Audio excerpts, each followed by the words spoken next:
Hi friends, నమస్తే. అత్తగారి కథలు నెక్స్ట్ పార్ట్ చూద్దాము. పద పిచ్చిరెడ్డిని లేపి పూజగది దగ్గర నుంచి ముగ్గుకర్ర వేయించాలి, తెల్లారక ముందే అంటూ ఇంటివైపు నడవడం మొదలెట్టారు హడావిడిగా మా అత్తగారు.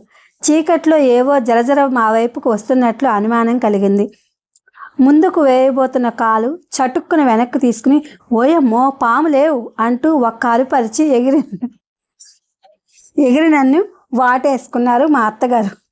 పెద్ద పెద్ద పాములు 4, సొరపాములు 2, వాటి పిల్లలు 6 కట్లపాములు 2, వాటి పిల్లలు సకుటుంబ సపరివారంగా రెండో ఆట సినిమా చూసి ఇంటికెళ్లే జనంలాగా మా ముందు నుంచి మెల్లగా వెళ్ళి చీకట్లో కలిసిపోయాయి. నా గుండె కాసేపు ఆగి మళ్ళీ పనిచేయడం మొదలెట్టింది. అన్ని పాముల్ని ఒకేసారి నేను ఎన్నడూ చూడలేదు. బహుశా ఎవరు చూసి ఉండరేమో. హౌరా ఎన్ని పాములు, ఎన్ని రకాల పాములు! నే పుట్టి బుద్ధిరిగి ఇన్ని పాములు చూడలేదు. ఈ లెక్కన తోటలో చాలా పాములు ఉన్నాయన్నమాట. ఏమేవు, రేపు పొద్దుటే ముందు పాములు పట్టే వాళ్ళని పిలిపించాలి. తోటలో ఉండే పాములన్నీ పట్టించేసేయాలి. రేపటి నుంచి ఈ త్రవ్వే పనంతా లైట్ లేకుండా రాత్రిలే చేయాలాయి. ఇన్ని పాములు తిరుగుతుంటే ఏం గతి అంట. ఓయమ్మా ఎంత పెద్ద పాములే అంటూ గుండెలు బాదుకున్నారు పాముల్ని చూసి హడలెత్తిపోయిన మా అత్తగారు. మర్నాడు ప్రొద్దుటే పాములు పట్టేవాళ్ళు వచ్చారు. పాములు పట్టించాలన్నారే కానీ మా అత్తగారు కానీ నేను కానీ మర్నాడు పాములు పట్టేవాళ్ళు కావాలని ఎవరికీ చెప్పలేదు. వాళ్ళకెట్లా తెలిసింది? అసలు వాళ్ళని ఎవరు పంపారు? వాళ్ళని చూస్తుంటే నాకెక్కడ లేని ఆశ్చర్యం కలిగింది. ఎవరు చెప్పారు మీకు మా తోటలో పాములు ఉన్నాయని అని అడిగారు పాములు పట్టేవాళ్ళను.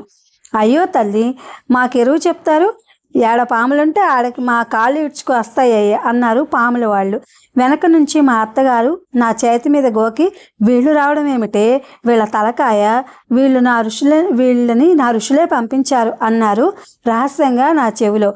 పాములు పట్టేవాళ్ళు రామనాథపురం జిల్లా వైపు నుంచి వచ్చిన తెలుగు వాళ్ళు. ఆంధ్రప్రదేశ్లో కడప వైపంతా పాములు పట్టి మెప్పులు పొందిన సర్టిఫికెట్లు మా అత్తగారికి చూపించారు. ఆ ఎత్తుభారం సర్టిఫికెట్లు నాకెందుకురా, పాములు పట్టేందుకు ఏం తీసుకుంటారో ముందు చెప్పండి అని అసలు బేరంలోకి దిగారు మా అత్తగారు. వాళ్ళు పాము ఒకటి 5 రూపాయలు కావాలన్నారు పట్టినందుకు. మా అత్తగారికి అది ఎక్కువే అనిపించినా రాత్రికి తవ్వే పని ముందు పెట్టుకుని అట్టే బేరం చేయడం కూడా మంచిది కాదని సరే అన్నారు. పాములు పట్టేవాళ్ళు తోటలో 4 మూలలకు వెళ్ళి పుట్టలు పొదలు ఉండే చోట్ల మోడి ఊదడం మొదలుపెట్టారు. ఆ వీళ్ళ తలకాయలు రాత్రింబాళ్ళు తప్ప పగలు పడంగా అవి బయటకు వచ్చి వీళ్లకు దొరుకుతాయా అంటూ మా అత్తగారు వీళ్ళ తలకాయ రాత్రిళ్ళు తప్ప పగలు పడంగా అవి బయటకు వచ్చి వీళ్ళకు దొరుకుతాయా అంటూ మా అత్తగారు వెళ్ళి మడికట్టుకున్నారు.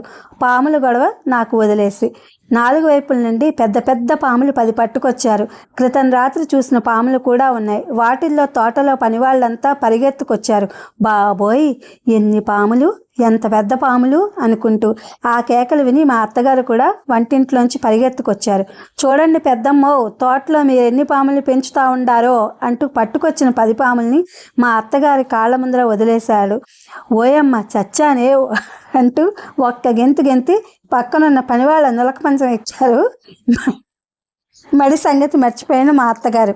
ఏం భయం లేదు పెద్దమ్మ, మా కాడ ఎర్లున్నాయిగా అంటూ పడగలు విప్పి ఆడుతున్న పాముల దగ్గరికి ఏవో కొన్ని వేర్లు తీసుకువెళ్ళి చూపించారు పాముల వాళ్ళు. ఆడే పాములు అలాగే తలలు వంచి భూమికి అంటుకుపోయాయి. హౌరా ఏం చిత్రం! ఒక్కోటి ఆదిశేషుల్లాగా ఉన్న పాము ఆ వేరుకు కట్టుబడిందంటే ఆశ్చర్యంగా ఉందే. అదేం వేరో, ఒరే అబ్బి ఆ వేరేదో మాకు కావాలి అని మా అత్తగారు అంటుండగానే మరో 5 పాములు పట్టుకొచ్చారు. ఇంకోవైపు నుంచి అవి పెద్ద పెద్ద కట్ల పాములు. అయ్యయ్యో ఇదేం అన్యాయమే, ఒక్కోటి కొండ చిలువల్లా ఉన్నాయి. ఇవేం పాములు, ఇదేం కదా, ఇన్ని పాములు పెట్టుకుని ఈ తోటలో మనం ఉండగలిగే వాళ్ళమంట. ఈరోజు బుద్ధి పుట్టినట్లు పట్టించేయడం మంచి పని అయింది. అయినా నా చేదస్తం కానీ మనం పట్టించడం ఏమిటి, అన్నీ ఆ ఋషులే పట్టిస్తున్నారు అని మా అత్తగారు అంటుంటే ఒక పాములవాడు పెద్ద నాగుపాముని పట్టుకొచ్చాడు. ఇది ఫ్రెండ్స్ అత్తగారి కథలు, అత్తగారు లంకె బిందెలు, రిటన్ బై భానుమతి రామకృష్ణ గారు. Thank you for watching.